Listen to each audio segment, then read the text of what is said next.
time schedule, so let's get started.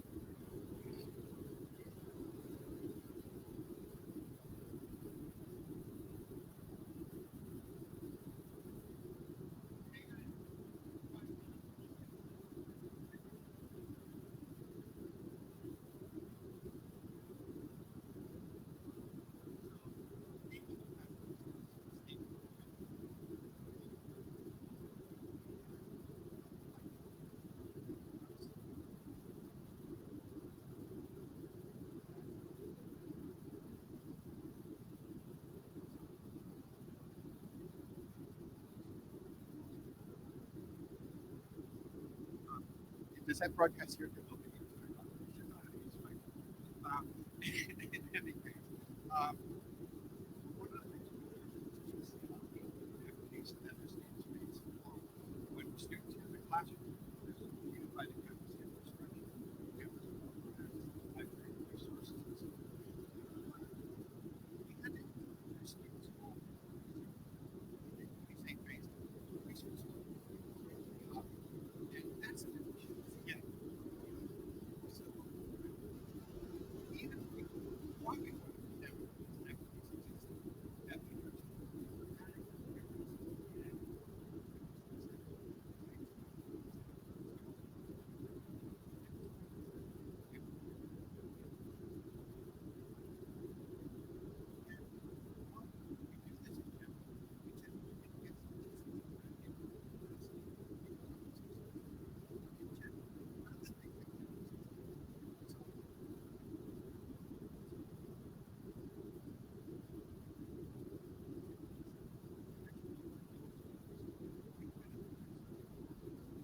quite a bit of their institutions with addressing these issues.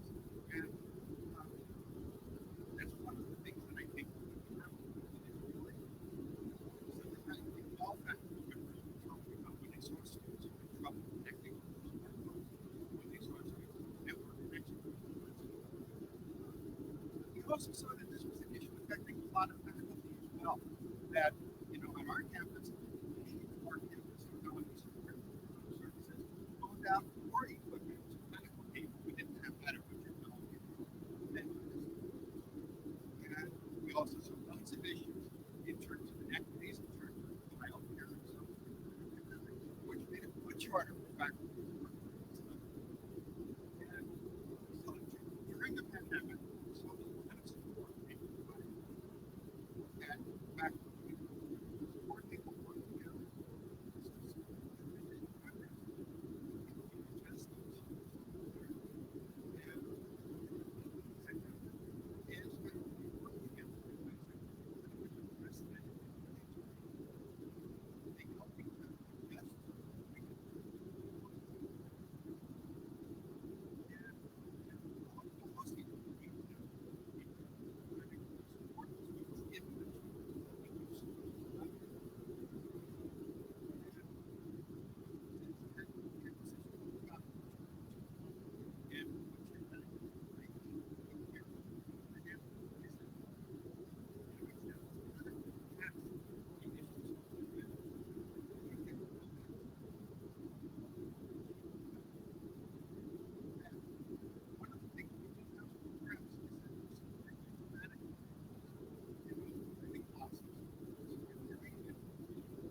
sharing information about teaching techniques.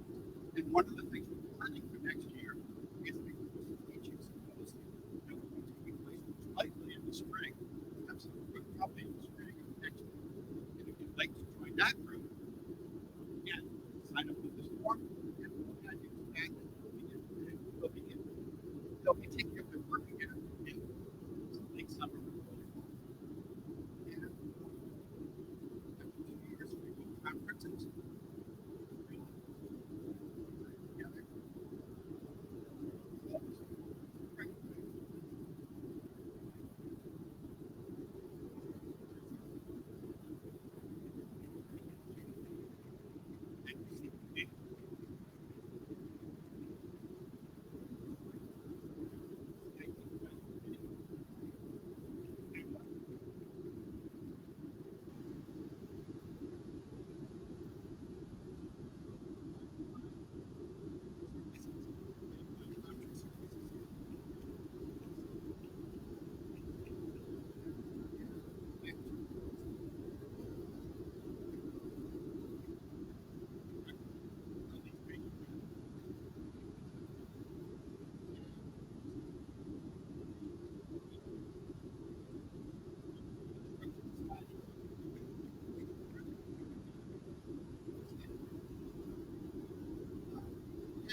Heard you're supposed to hold these like a rock star. I've asked my posse to join. They're super excited about that. But I wanted you to see the face of D2L. I'm Steve Counselor, Salt Lake City. I'm your client self-representative now. So kind of break it down. You have the new sales guy, then you go into implementation, and then you go to the client sales guy, and that's going forward in the future. Release Dan Ganesh is my manager. We say Dan, and we got Andrea McGarville. Andrea's from Binghamton. Uh, she brings some really cool insights to detail, so we appreciate her. Chris Stucker, I've only said it wrong a few times, but we've got Chris. He is a senior implementations manager. He oversees the SUNY implementation. Has a lot of people, a lot of cats that he's kind of herding as part of this process. And this is the face of the guy who stays up late into the night and the weekends if things ever get behind or if we have problems. So we really appreciate Chris and his work. John Baker, yeah, thanks, Chris. John Baker sends his love. He wanted to come. He pulled up to the gas station and saw the price of fuel and said, "Hey, Steve, would you just tell them that we love them and we appreciate them?" And we do. We appreciate your business. We're excited for this partnership. This is a scope and a scale that the whole world is watching. And we have a lot of other states, a lot of other systems asking questions. They're watching very closely. They want to be set up like SUNY is set up. So we're excited for the partnership. Um, I know it's been kind of fun to chat with some of you all and hear the feedback, especially cohort one. Yeah, we started on this date, and okay, how's it going? And sounds like there's a little bit of anxiety, and then they say, but our instructors are loving it. They're saying very positive things. Our students are saying that they love it. So we love that kind of feedback. It's been fun to spend a couple of days with you and kind of hearing that reinforcement that things are going well. To give you a little bit of an update on some statistics, we now have, thanks to Chris, his team, 22,000 courses converted into the new system. We have 45,000 core users in Brightspace. 16,000 are faculty, 29,000 are students. We have 23 campuses, either live or in their preview phase, and kind of a marvel, 134 different third-party integrations.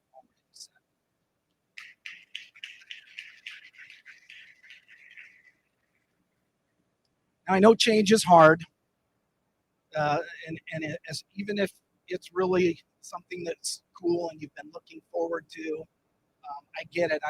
I think back, the way I can relate a little bit is my wife and I switched from flip phones to this new thing they call an iPhone. And I remember holding it in my hand and just kind of, man, the engineering and the sleek lines and kind of euphoric and kind of high on life and thinking about the possibilities. And my wife was looking at hers and said, well, where are my contacts? I'm going to have to recreate my contacts? Oh, yeah. Okay, yeah, we've got a little bit of work to do. And she says, wait, you mean I'm going to lose my call history? The people that I've called? Yeah, okay. And eventually, like, yeah, okay, it's bigger in my pocket. And yeah, it is kind of heavier. And I got to tighten my belt a little bit. But, I look back at that. And even though it was hard and it was a change, that was a game changer for our family. And I look back, 14 years now. And I mean, iPhones are incredible.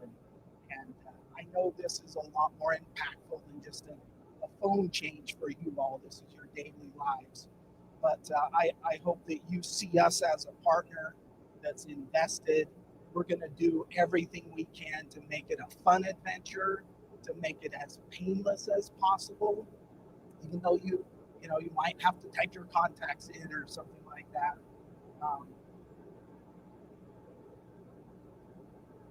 That's it. I think I'm going to hand it back to John and the real reason that you all came here. So thank you again. We appreciate you. And we don't have to type our students in, but I do hear that some people have to get in their faculty global IDs. That's an issue that many people are working with right now. So thank you. And my students are in the second week of the course in Brightspace, and it's going really well. They're really pleased with it. Now, I'd like to introduce Dr. Kelly Hogan and Dr. Vijay Sathi. They're both award-winning instructors with a combined 25 plus years in the classroom at the University of North Carolina at Chapel Hill. They are passionate about student success, equity, and inclusion in the classroom. They have expertise on inclusive techniques, and we've seen their work in various places.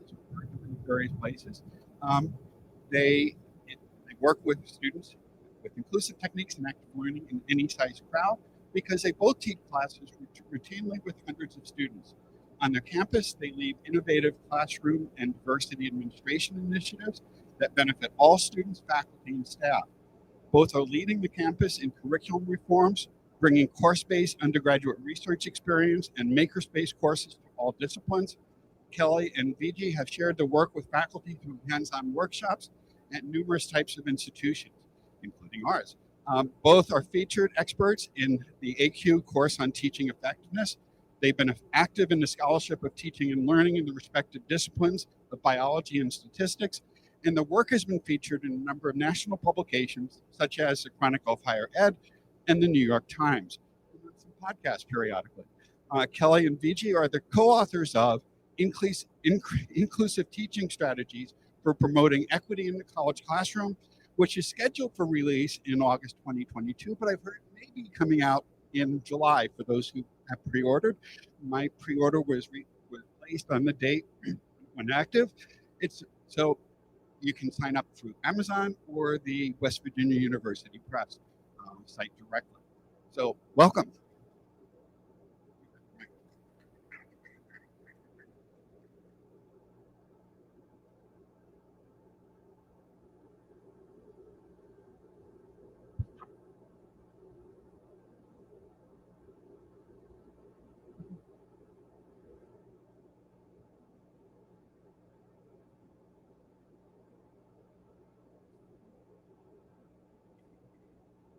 All right. Welcome, everyone.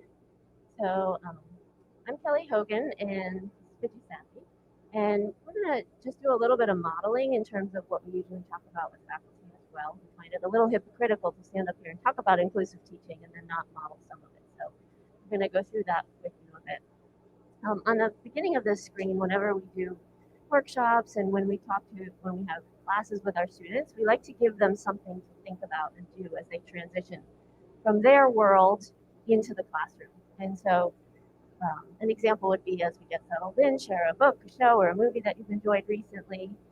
As we were online, we found lots of ways to do this with a remote setting as well, as students are signing into Zoom, giving them an opportunity to chat with each other informally. So maybe you want to push study abroad programs at your school, and you could ask them, where would you want to study abroad? And it creates this great back channel conversation, right? So the inclusive classroom starts before class even starts, right? Building that community instead of letting everyone sit on their phones and awkwardly ignore each other.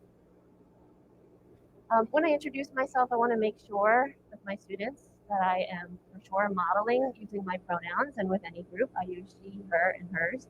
And of course, we know we don't want to force students to do that, but the moment that they see that you are modeling this in your syllabus, when you walk into a room, lets them know that this is an inclusive space, right?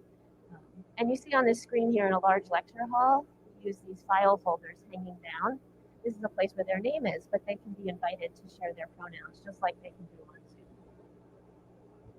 My name is Vigi. Is that audio coming through okay? Great. So one of the things that I've provided here is a phonetic spelling of my name. And so I offer this here, and if I'm in Zoom, I would rename myself. But I also have an audio file that's just my name recorded that I hyperlink to in my email signature. It's just, how do I pronounce my name? You can click it, hear me say my name as often as you need to if you want to practice it. But it's also on my syllabus, it's on my CD, it's on all the places where I think somebody might be trying to learn how to say my name. And I invite students to do the same, to use their learning management system or some kind of a system where they're just available, it's available. We can use technology to help us with this. We know getting names is important for belonging. This is a really key part. We want to get people's names correct, and using technology is helpful because now we can hear it as often as we need to, right? To be able to practice it. So we have some tips here, and I just want to tell you, this is a kind of a session we would leave with the campus, but because we have a mix of folks here who are not just faculty, we're just going to talk you through some of the things we do with faculty so you get a sense of what that looks like. So our tip to faculty is to prompt students to interact socially by introducing themselves, providing basic information about their gender identities and things. It's a little muffled. I think you could maybe move it up. I'll try. So, is that better? Okay. What emotions are you feeling about your upcoming year? Let me ask the group this question.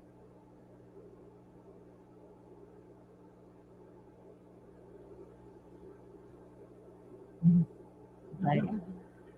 Okay. All right. So let's just think about what happened here. Imagine I'm an instructor and this is a classroom, and I've posed a question, an open-ended question to the group. I heard a response in the back, right? This often happens in a classroom where we throw out a question. Somebody answers or raises their hand, right? So one of the tips that we like to offer is to build wait time, 5 to 7 seconds, just so we can hear more people. We think silence is a really important part of, I won't say just an inclusive classroom, I'll say inclusive meetings as well. That you have opportunities for people to think and then solicit ideas. I think this is not really working with my mouse. Okay, so let's try a different approach. I'm going to model something a little bit different. So we didn't hear from everyone about how they were feeling about the upcoming year. What are reasons students may not speak up when we pose questions to you? So I'm going to have you write an answer on a note card. Kelly's passed out note cards. They're making their way to you in rows. Don't include your name. And if you could write your answer on this card and then just turn it face down when you're finished, we'll give you some instructions after that. And our tip here is to make instructions clear and visible for all to see. So you've heard me say them out loud, but you probably will also want to read it to be sure you know what the question is. So what are possible reasons students may not speak up when we pose questions to a whole group?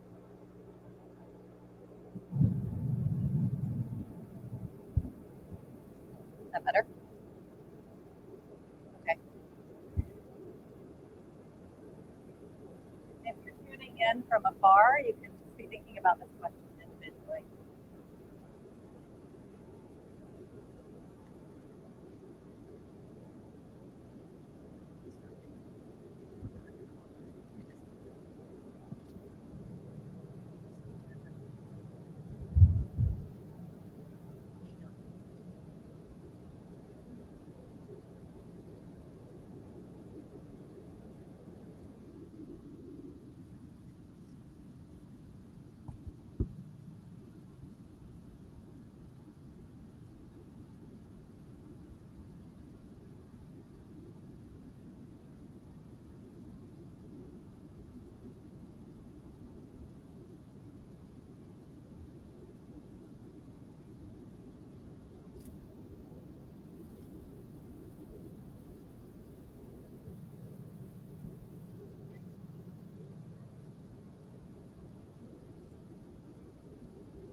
Okay, so if you will wrap up that thought, what we're going to ask you to do is to swap your cards.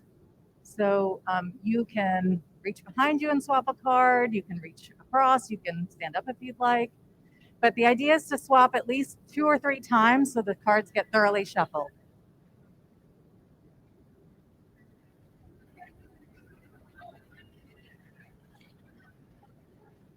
Is your light red or green?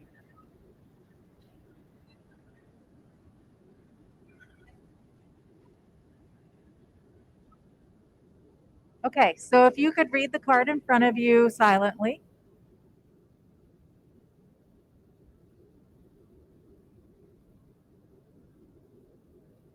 All right, do I have anybody who'd be willing to just share what is on the card in front of them? Okay, I see a hand up in the back.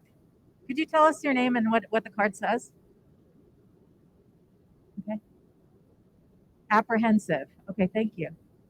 Anyone else? Yes. Don't understand the question. Your name? Jay. Okay, thank you, Jay. Yes, I'm Josh, and this one says nervous but excited. Thank you. Diana, they haven't had enough time to think for a response or how they want to answer. So not enough time to think. Great. See another hand. Not comfortable speaking in public, not awake yet, don't want to be first, and don't want to be the teacher's pet. Okay, great. All right, so I think you're getting a flavor for the kinds of reasons why we might not hear from everyone when we pose a question, right? And there are lots of these in the room, I know. So what's hard is that we feel we're being inclusive because we posed a question to the whole group. We feel we've invited everyone to participate. But you see from all of these responses on these cards, not everyone feels equally able or willing to participate in that format, right? So this is an example of a format that allows everyone to think, to write, to share, but doesn't necessarily require you to feel brave, to raise your hand, to worry about if you're giving the right answer, whatever that might look like, right? And there's the anonymity of it too, right? That we don't know whose card that is, but it's an idea we can get out into the room. So that's an example of a technique we might offer. And it brings joy. You were all smiling and laughing while it was happening. So, sorry, that was for that slide. So without structure in our facilitation, we're leaving it up to chance that everyone will participate equally, and we don't want to leave it to chance. So again, an approach that we like to use is we like to provide our instructions visually here, and they're in colored boxes. We're using this light blue because that's what Carolina's color is. But the point is, that when students see these colored boxes, they know it's their turn to do something with the material. So it's a really helpful technique. They become attuned to those colored boxes. And as an instructor, we really like seeing them in our materials. In particular, when we see a stretch where there isn't a colored box, then we know we might be going on too long without giving them a chance to reflect in some way on the material and to pause, right? So giving them opportunities to interact with the material. All right, let's think about a really quick case study. An elementary teacher asks her students to each make a self-portrait that they can present to the class when they meet a week later. Jack and his parent went to the store and picked out supplies. The teacher was effusive in her praise for Jack's creativity and final product. Jill worked on her project with a pen she found in her sister's pile of stuff in their shared room. The teacher told her it was very nice artwork. Jill felt jealous of Jack's work. All right, so we want you to think about Jack and Jill, this little case study that you just read. And we want you to reflect in a way that you're thinking about this question on the right here. Besides looking different from each other, what are some reasons why the final outcome of the two self-portraits differ? So now we're going to model a different technique, right? Another inclusive technique that gets a lot of students engaged, which is a short group discussion. So if you're online, you can of course just think by yourself for a little bit. But in the room, we're going to have you talk for about 2 to 3 minutes, okay, to answer this question. And to add a little bit more structure, we're going to call on a group and ask that you choose a reporter for your group. Okay, so quickly discuss, share, and choose your reporter. And I want to also say that another way to add structure is to give timing, right? So we're telling you 3 minutes here. And that's really important part of the instruction so that students also know that aspect of expectations as well. So Viji will set her timer because that's part of our job as a facilitator, as a teacher, right? So go ahead and get started.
We're going to have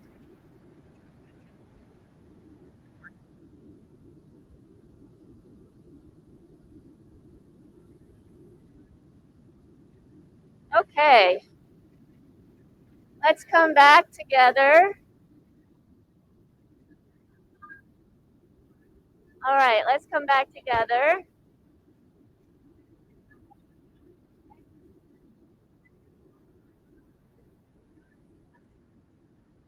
Okay. I know. Yeah. Yeah. Let's do the hand raising thing.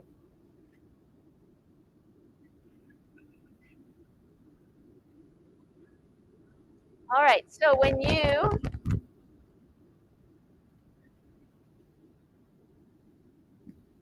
see, as a good facilitator, sometimes you do have to interrupt a good conversation, right? To be able to hear diverse voices and ideas. And so it's okay to interrupt the discussion. We're going to use this hand waving, this hand thing to interrupt you in the future. If you see someone's hand go up, you raise yours, and it's a nice visual to you as well. And I want you to just reflect on like how included you felt in this space, going from the way Vicky started by just throwing a question out to all the different things you tried already, right? And think about yourself as a student in that space as well. Is anybody willing to be the reporter for their group and maybe speak into the microphone as well? Hi, so we talked about some of the reasons for different outcomes, and we came up with lack of family support or parent engagement, resources that were available to the child, interpretation of the assignment, and some of the expectations or instructions given regarding completing the assignment. Excellent, thank you. Maybe one more and then we'll move on. Somebody back here. Right, and maybe share your name as well and where you're from. I'm Carrie. How are you? So we had two different we came from different places. Some people in the group really focused on the fact that the student, as we said before, had different levels of support, different access to resources, not a lot of parental support, but also the fact that it was pretty vague from the teacher. There weren't specific guidelines or a rubric. It was left to student interpretation, and because of that, the perception of the project might be different.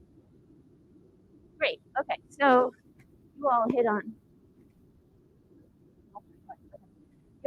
on some really important points, right? There's the student side, the differences that students bring, and there's the teacher side, right? And we want to think about both of those. They're both really important components. So let's explore the student side a bit more, right? So we interpreted from those two sentences that maybe there were resource differences, there were privilege differences between those two students, right? So we want to model another way of inclusive classroom, and we really, when we teach, we shake up all these methods continually, constantly having our students use all of these. So we're going to use poll everywhere. You can either use this QR code or you can turn your web browser right to pollev.com/Carolina.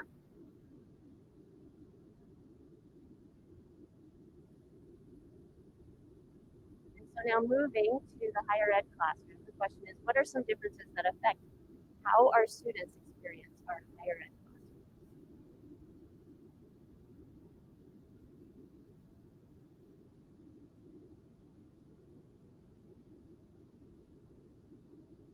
This is an upvote question, so if somebody types something that you were going to say, you can upvote it, or you can also just scroll through and decide which ones seem really important.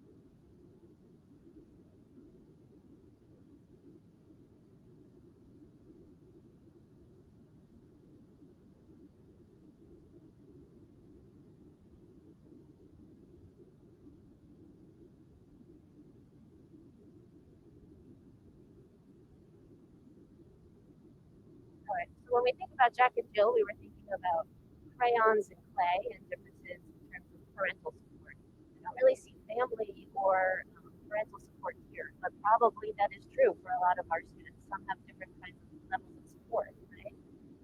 Socioeconomic status is a big one. course, they have been what affected Jack and Jill. Multiple responsibilities. So some of our students work, right? We want to kind of hold all of these differences in our head as we think about when we talk about students.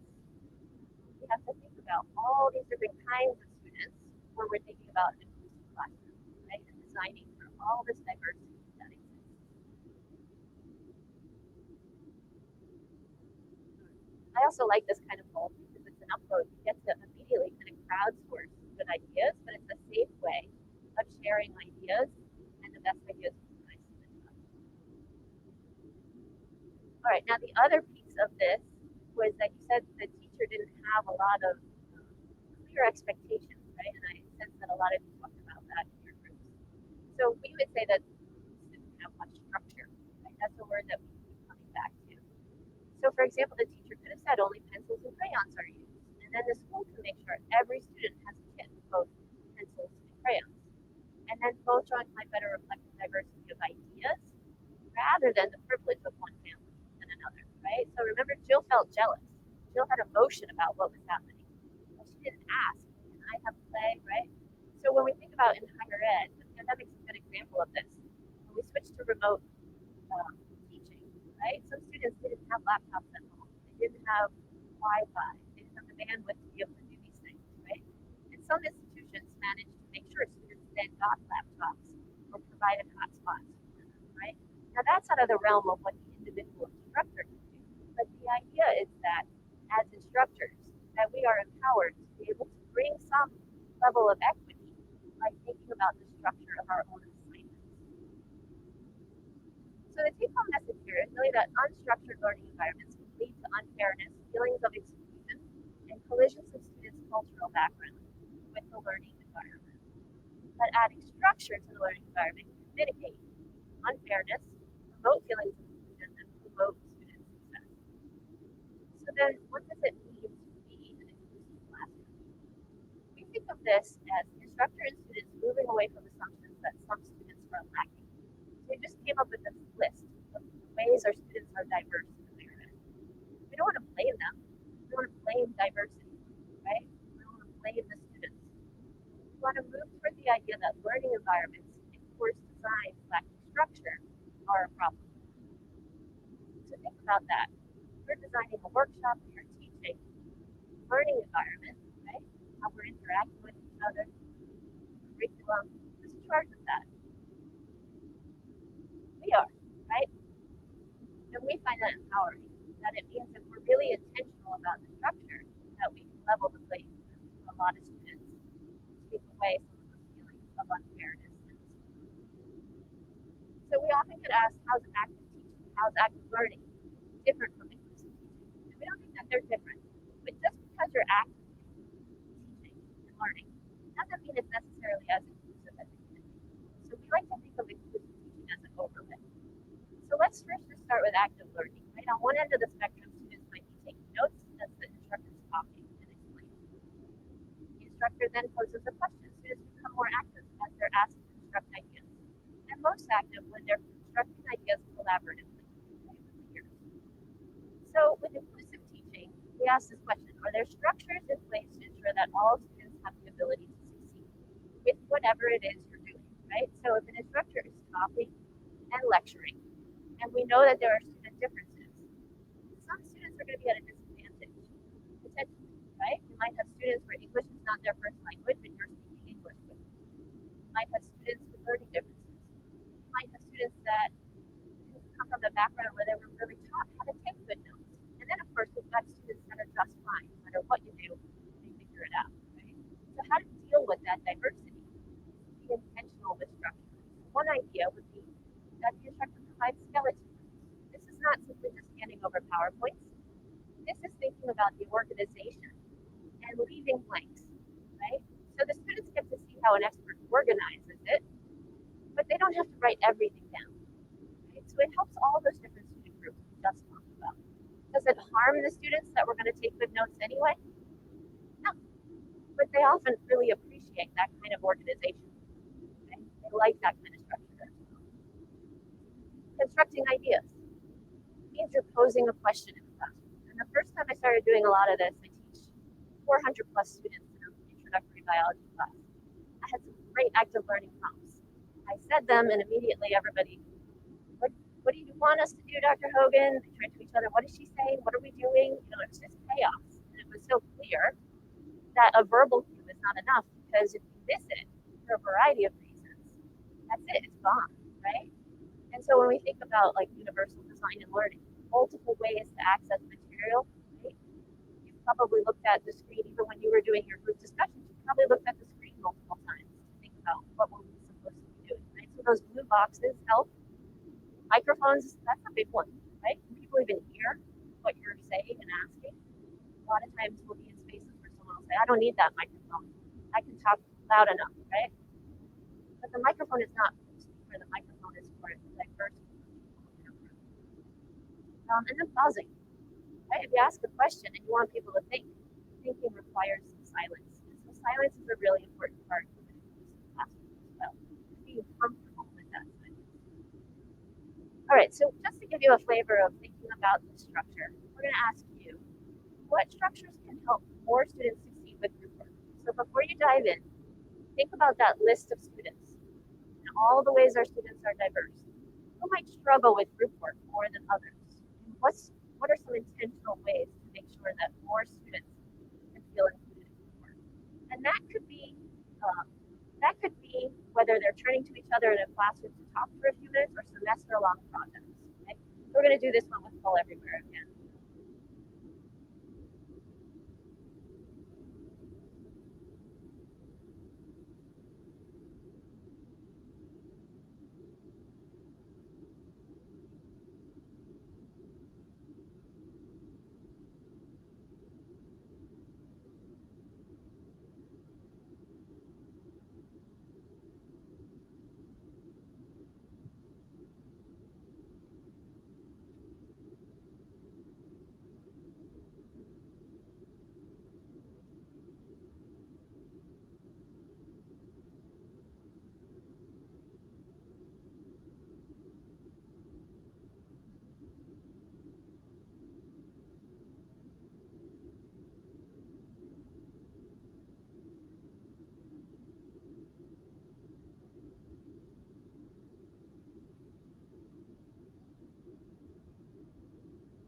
Okay, here's that silence. It's nice to see these responses. A lot of things about roles and expectations, detailed instructions, timelines. Yeah, so you're getting the sense that assigning group work in classes is more than just doing the work. It's actually teaching people how to do the group work. And so that's what we want to think about anytime we're doing anything inclusively, is what structures are in place so that people don't make assumptions about how it should be done, and that you're helping them navigate the situation through that structure.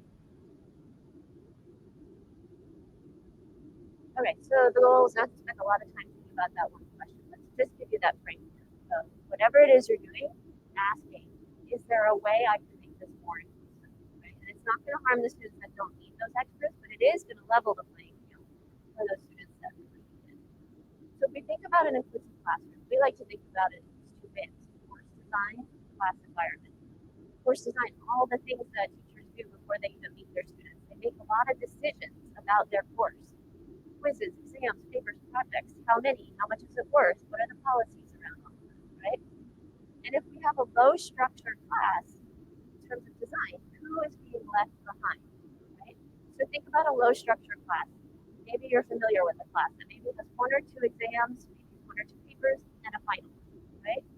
Who's going to succeed in a class like that? The students that already know how to succeed on those, right? But if we scaffold those, and we know how learning works, right? We can scaffold those into little mini pieces, right? A bit of homework, assignments, mini quizzes. Get them ready for those higher stakes exams. Writing, bite-sized pieces, you're editing, time to revise, right? That's what good students are doing on their own. But it means we're giving it a chance that some students know how learning works and others don't. So making it right into the course design and making sure every student has the opportunity to learn the way learning works. Classroom environment, how we interact with our students and how we help them interact with each other, right?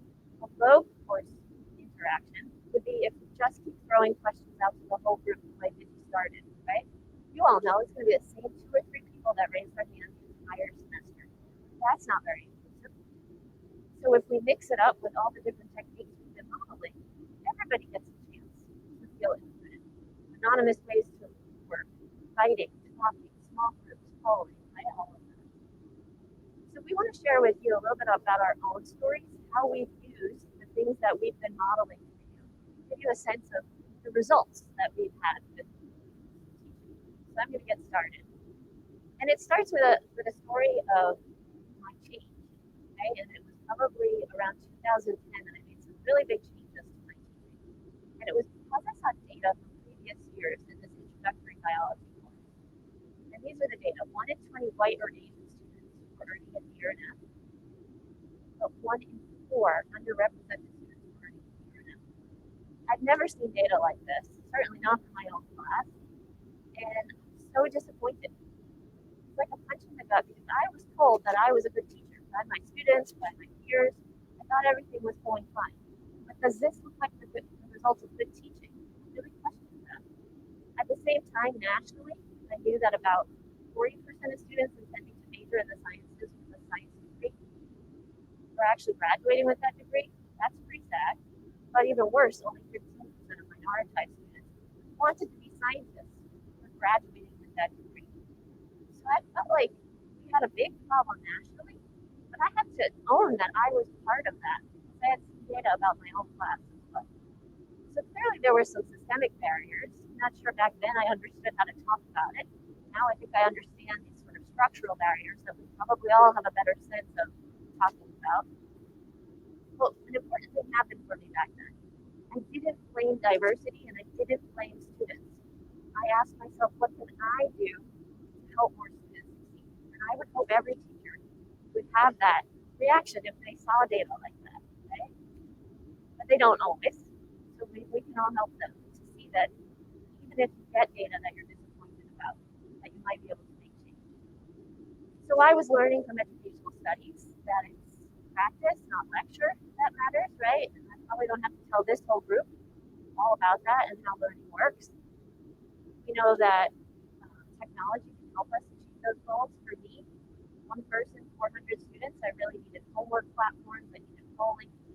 Importantly, I needed technology to achieve the goals I had, which was required practice, not optional, for every student before, during, and after class with immediate feedback. That was going to be a little bit of me and a little bit of technology. So I was convinced there were solutions I could try. So, short story, we measured some of the changes I made with 3 semesters of me teaching in this sort of traditional, low structure, not very inclusive way, to 3 semesters doing a lot of the things we just talked about. So the good news was, on average, all students did better, which is a really important point. Sometimes you'll hear, well, how does it help the honors students? Or how does it help the whatever students?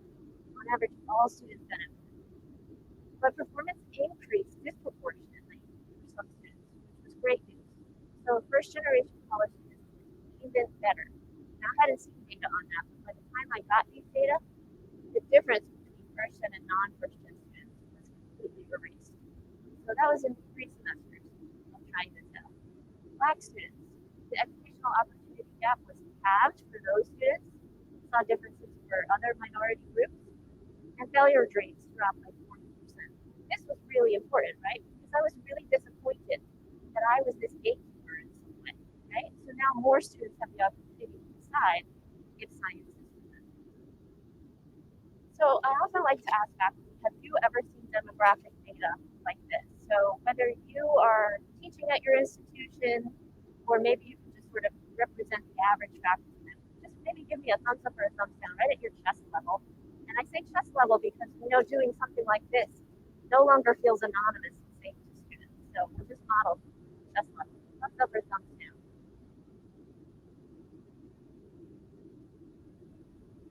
Like I see, and I'm seeing a lot of thumbs down. I'm definitely seeing some thumbs up, but in general, I'm seeing a lot more thumbs down, which is pretty typical across the country that most faculty have never seen data like this.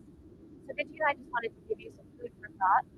This is a dashboard called My Course Analytics Dashboard. It's a project we worked on at our own institution through Tableau. And not only can instructors go into any course they've taught in the past to see who's been in their classes so they can look at demographics, they can then split those demographics by grades earned so that they can start to see if there are disparities among certain groups. So if you haven't seen data like this, you might think about on your campus, who would need to be in a room to discuss how faculty get access to this data? And I don't mean going to an institutional office, which can often take months to get personal data, right? These are de-identified already, easy access to faculty. So I'll tell you a little bit about my class that I redesigned. I teach an introductory statistics course, and it's primarily psychology and neuroscience majors. And one of the things I kept encountering over and over again with students was on the first day, before they even tell me their name, they'd say, "I just want to warn you, I'm not very good at math." And this was really hard for me to hear semester after semester, especially knowing the caliber of students that come to my institution. I knew they were capable of doing well in an introductory status course. And this article in the Atlantic really spoke to me, and this idea that we think that it's something innate, right? That there's sort of a gene associated with doing quantitative work. And this is not the experience I had. I was not very good at quantitative things until I really got a lot of practice with it, coaching with it, and then I started to build a love for it. But I wanted my students to be able to experience that, to change the way they thought about their work and how they worked, so potentially seeing some success. So this is a picture of a fish swimming upstream and out of water. A couple of videos. As an English as a second language learner, idioms like this were really difficult for me to understand growing up. I had to always sort of figure it out through context clues.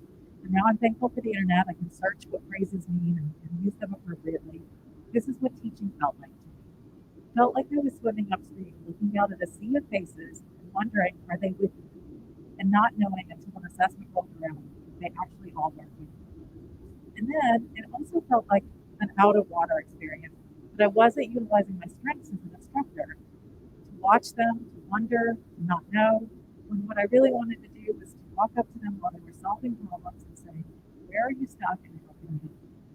So I needed to figure out how to incorporate more of that in my classroom. And so just like Kelly, I was thinking about what was going wrong in my classes and how I could fix it, and I was using data to support those decisions. I used Poll Everywhere early on our campus, and I asked students to just tell me about the pace of lecture. When I'm explaining a problem, how does the pace feel to you? And you'll see about 40% of students said it was just right most of the time. So that shooting down the middle was happening, but that meant for 60% of students it wasn't the right pace. And I don't believe, especially in quantitative subjects, that there's anything to do with speed. That should not be a factor in understanding the material. And I needed to convey that to my students. I don't care how fast you learn the material. I just care that you learn the material. And so I thought about, how do I get this material to them at the pace that feels comfortable to them? And so back in 2011, 12, the idea of recording a video and posting it was a fairly novel thing. And that's what I did. I converted all of my sort of lecture material to short videos. This is 3 minutes where I calculate and work through a problem just like I would have done in class. And now they can hit pause, they can rewatch. They can skip it if they take the pretest question, the practice question, and they understand the material, they can move on to the next one. So I collected data like Kelly when I introduced all these videos, comparing semesters where I did one format was just in real time, working through problems, and the other format was videos. And I saw similar kinds of gains in the common final exam.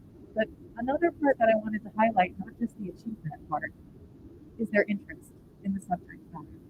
Remember, I said I started and they tell me they weren't very good at math. I wanted to do more than just help them see that they might be good at math. I wanted them to see that they might belong in a field like this. But I needed them to like it, right? They were in my course because it was required course. So I asked them these kinds of questions about interest. Like, I'm very interested in the content area of this course. I like the subject matter of this course. Understanding this material is important to me. Because if I can move the needle on this, which I was able to do, and they have success, they might go on to the next course.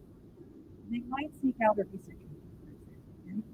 So I'm beginning to think about embodying what I think is important about college. It's a buffet. You have all these amazing choices in front of you.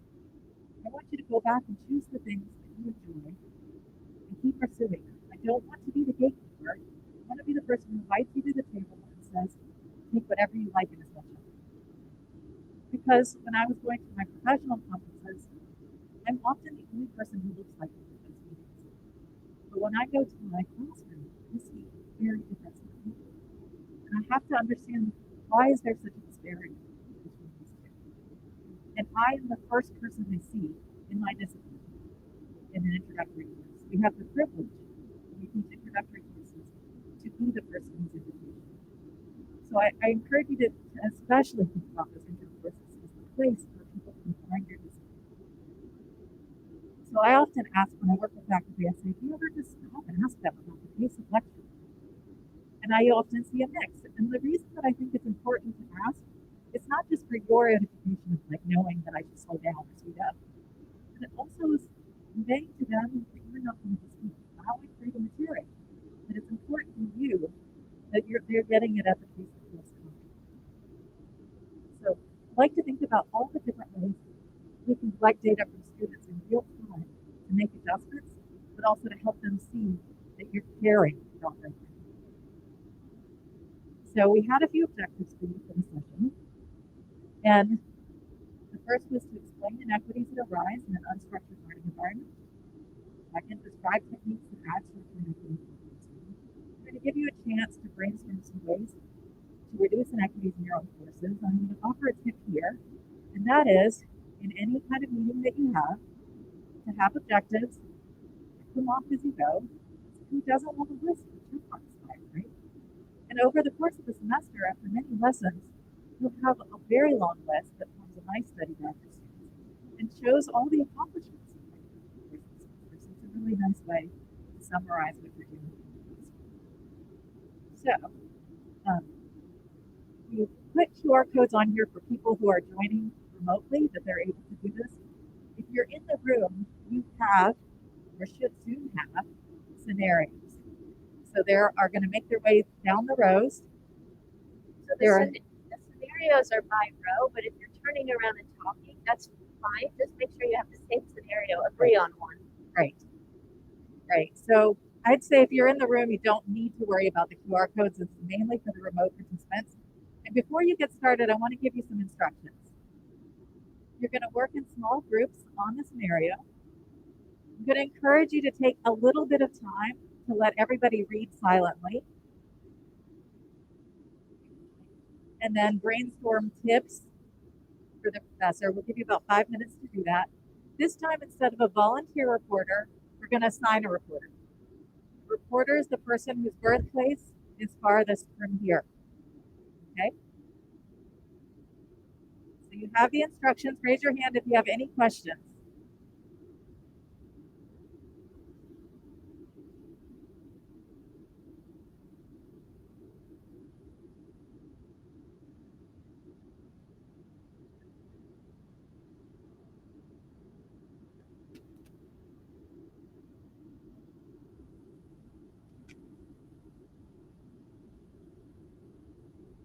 Should be. You want to just have a paper one? There's just gonna think on your own.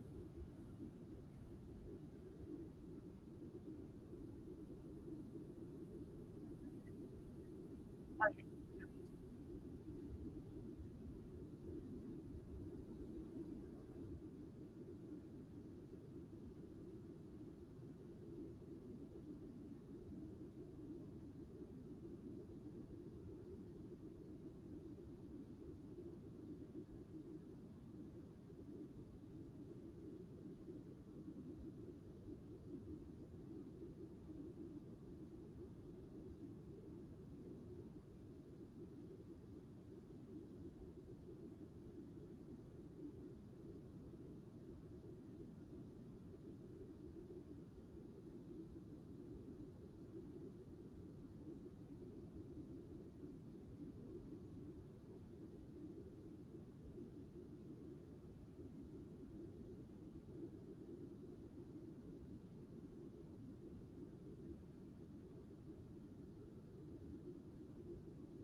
you. Thanks for spending a little time on that. So you'll note that we asked you to choose a reporter based on where you were born, and that's to just consider varying who would be the reporter, right? So we're not just relying on the volunteer. It could be the last person who ate pizza. It could be the person who was his pet. Just a chance to give a little bit of chit chat before diving into the work and help build that community, right? So when we think about our students, giving them those sort of structured opportunities to get to know each other, but not something that takes so long that it eats up the actual work time that we have to do. So our discussion rules here. We have 3 scenarios in the room and online, so we're going to just read each scenario, and we'll hear from one group just to get some idea about. The point is that we'll have a lot of suggestions. Just want to give you a flavor for the ways we could share and have. We could have many groups do it, but we'll just give you an example like one, and then we'll share like a couple of tips after each that we often share with faculty as examples of the ways we might address that. And then, of course, the tip here is leaving discussions easier when everybody knows the rules we're going to stick to. And the 60 seconds or less is key. My timer right here, because I know we've all been in a situation where somebody says, briefly introduce yourself, briefly tell us about your project, and inevitably go down the line, and somewhere somebody's definition of brief does not match your definition of brief. So 60 seconds is very concrete. We're going to stick to that. So here's the first one. Liliana is excited to take a course on history. However, she hates talking in front of the class. It's a pretty big class. She's done the readings and loves the discussion in class, but she's afraid the instructor thinks she isn't engaged enough because she never raises her hand to speak. Chris is enjoying this course. They love how the instructor gives scenarios and asks the students to pose their ideas. They enjoy participating a lot and appreciate how interactive the class is. So, a few rows working on this one. I would love a volunteer. If there's a volunteer group reporter who would be willing to share some of the tips that you discussed with your group.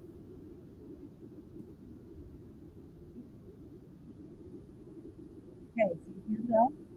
Kelly's going to make your way over with the mic so you can repeat. And before you start, if you could tell us your name and where you're born. Where I was born? Okay, as long as you don't want to ask me when I was born. Okay. Donna Samuel, and I was born in Lockport, New York. All right, our group came up with the ideas to do a poll everywhere. A lot, I would have to say, to start the whole thing off was we were trying to think of ways to give them time to think about responses. So we talked about setting up online discussions so that way both of them would have time to think about the topic and respond. We stole your idea of doing the index cards and having the instructor collect them and then kind of go through them and talk about each one in class. Thank you. Excellent job sticking to the polls. Great, yeah, that's a wonderful example. So yeah, exactly some of the techniques, please field them. That's the whole point, is that you take ideas, you go with whatever you think. Another version is like having them write it down and have them throw it, right? And then you can pick up a few and talk about what you're seeing there. So some ideas here, and I'm not going to go through every tip, but I'll just share some examples of things that we might say. I love that you focused on the silent part of it. We think oftentimes we skip over the think and the think, care, share. You sort of say, turn to your neighbors and start talking, and that's exactly what they do. The noise level just goes right up. Really what you want to say is, I'm going to give you 60 seconds to silently think. And then I'm going to ask you to turn to your neighbors. I'll cue you to start talking. They might write silently as well, so there's lots of different ways. And then if thinking about a reporter, just allowing them pass. You can call on people and just say, you can take one, that's totally fine. So every kind of strategy you discuss related to the scenario would be good strategies to have in your meetings too, right? Thinking about who is not raising their hand to speak and how you might vary the votes. All right, let's look at scenario B. A class of 25 students has one underrepresented female. The instructor poses a question to the class. This student is feeling very anxious that if she doesn't answer correctly, everyone will find out she doesn't belong at this institution. She doesn't raise her hand despite wanting to be a part of the conversation. So will you raise your hand if your group discussed this? Okay. Now, if I was in my classroom, keep your hands up for a minute.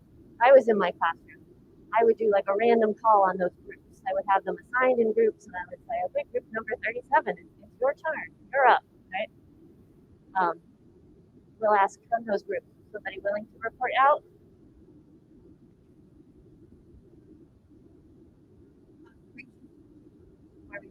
Oh, I have one question. We obviously like the word stuff like that. I don't know, but then I think, especially because I have computer science, I have I would see that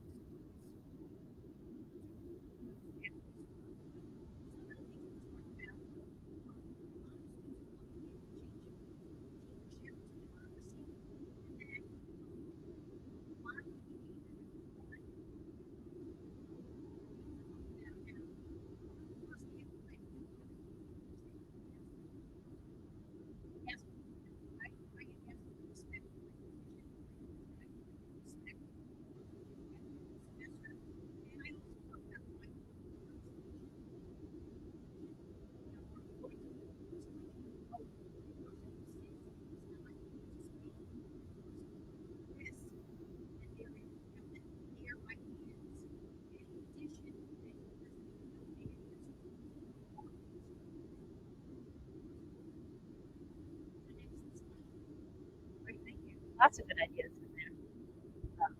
All right, so let me share with you a few of the ideas that we have. So this student might be feeling imposter syndrome, maybe because of internal feelings, maybe because of exclusionary messages in the environment. But one thing I think a lot of instructors forget to do is to say the things that they feel aloud, right? Something as simple as you all belong here could be really meaningful, especially like in my class after the first exam, their first science class, their first exam, and for some of them, getting a 75 is like the lowest grade they've ever seen, and like, forget it, all my life's dreams are over, I don't belong here, right? And so bring them back to reality, like, no, you belong here, absolutely. Coming back to this idea of structure, some students don't question their belonging, right? It's not going to harm them if you say those words, but for the students you don't know that invisibly are hurting and need to feel that sense, it can mean a lot. The ways that we incorporate all different kinds of practice, right? That's going to build confidence for our students, right? And this student, in a short amount of time, might really start to feel more confident. Making sure that we say mistakes are a normal part of learning, that's an important thing. Another thing explicitly we can say. And then the random calling, I think, comes back to what our group over here was getting at. If the same 3 people keep answering the questions, it indicates to the whole class that those are the people that are experts and those are the people that belong in, say, computer science. And so diversifying who we hear from based on where people were born is just a way to make sure other people get a sense that everybody belongs in this system.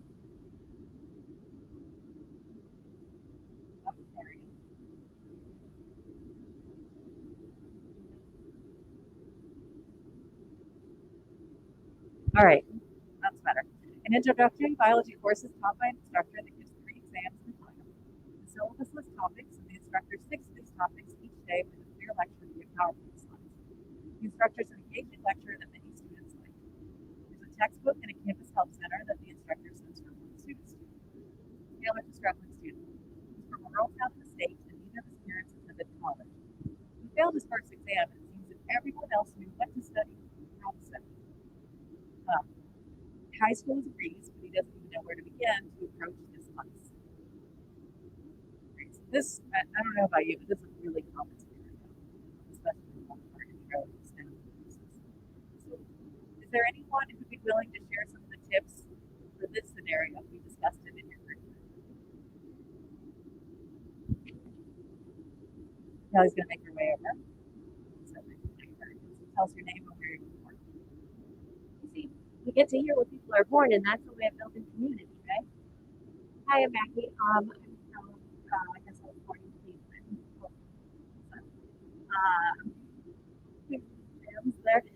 So, some of the things that we recommended for this course, for example, the final or pre-high stakes assessment, so adequate low stakes assessment, perspective, students could take unlimited time to really understand the foundational Varied assessments, here, expectations, instructions, rubrics, three or buddies in the class that frequent work on those course environment. Also making sure that the instructors give resources on the study, that technology is accessible for gifts, resources, and student study home access to that technology, and encouraging enthusiasm as well. Whether that's providing that public knowledge or changing that language to making more students better. Thank you. Excellent. Yeah, those are exactly the kind of ideas we think about, and it's a little bit different than the first couple of scenarios. It's really about the interactions in the classroom, right? The facilitation piece of it. This one really gets into the course design element. How is the course designed to support students? And these are the kinds of examples and things we would share with faculty thinking about, yeah, those are high stakes. Why not think about aiming for more assessment from students more regularly? Kelly and I use this approach with our students. We label our questions for students that are similar to what they might see in an assessment in the future as TTQs or typical test questions. So students have a sense that this is the kind of question I have to be able to answer independently in the future. How am I doing on that? And then we get data about how they are doing before the actual assessment is.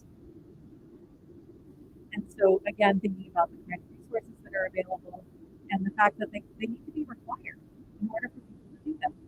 We think it's helpful. I mean, I did this in my class. I made a study guide. One of the first semesters I taught, I thought, they need a practice exam. That's what. So I made a practice exam. I was really proud of how similar it was, but different from the first exam. It's really hard to do on the course.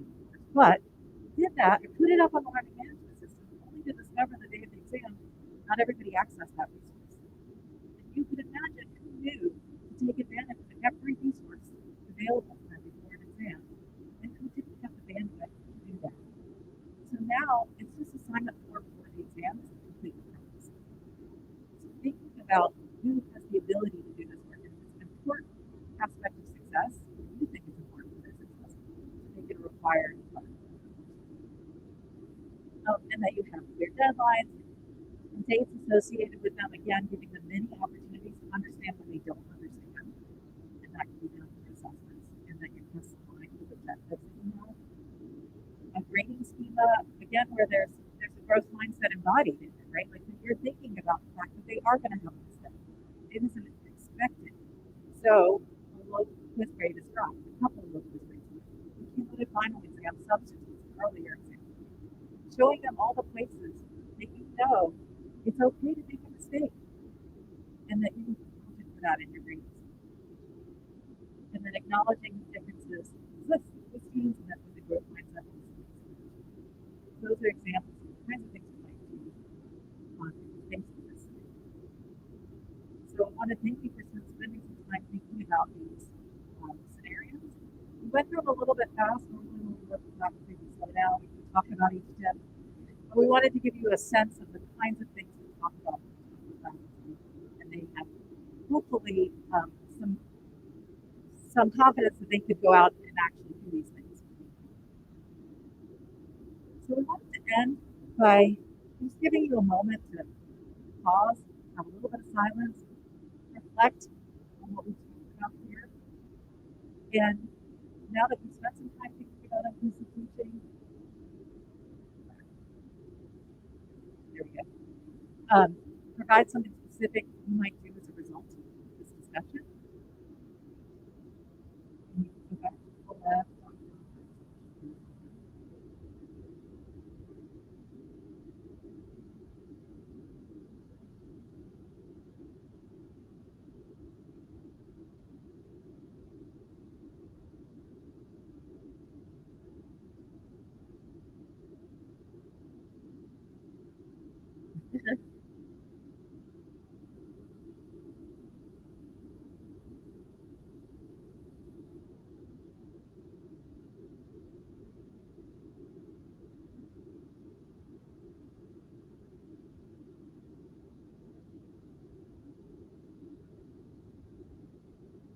Great. We'll leave those scrolling so you can see examples. It's nice to see a variety of things.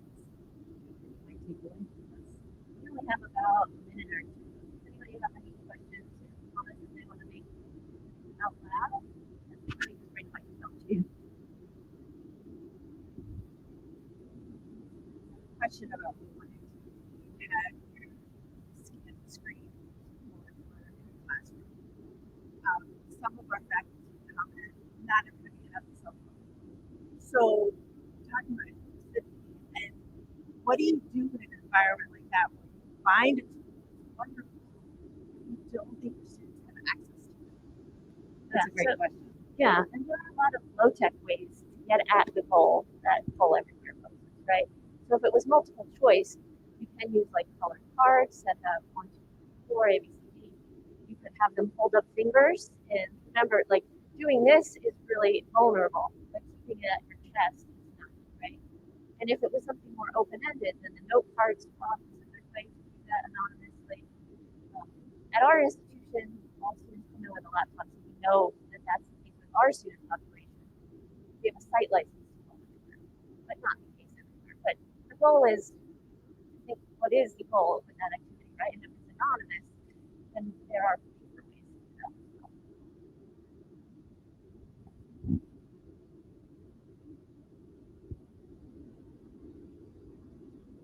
Do you have suggestions on how you might structure and change the way you engage with students when you have students both in or online and they're not interacting up with you? So the question about what to do with the mix of participants, right? In the classroom, people as well as people who are virtual or voting into the session. I think that's been something that we've all tested the waters with pretty thoroughly in the last couple of years. I would say our strategy is to allow people who are online to interact with each other with moderation. So having potentially like an undergraduate learning assistant or some teaching assistants who would help to moderate the chat for that group. Because as one instructor, it might be difficult to do all of those things to facilitate the classroom space and the online space. So with the team potentially, I think we can actually address them a little bit better. And all of the tools that we tried to use here, obviously Index Cards Pop doesn't work with remote participants, but Full Everywhere works with both in person and online. So we try to use tools that will help any way that somebody is tuning in. Looks like everybody needs a good stretch, stand up, and food and coffee. So thank you so much.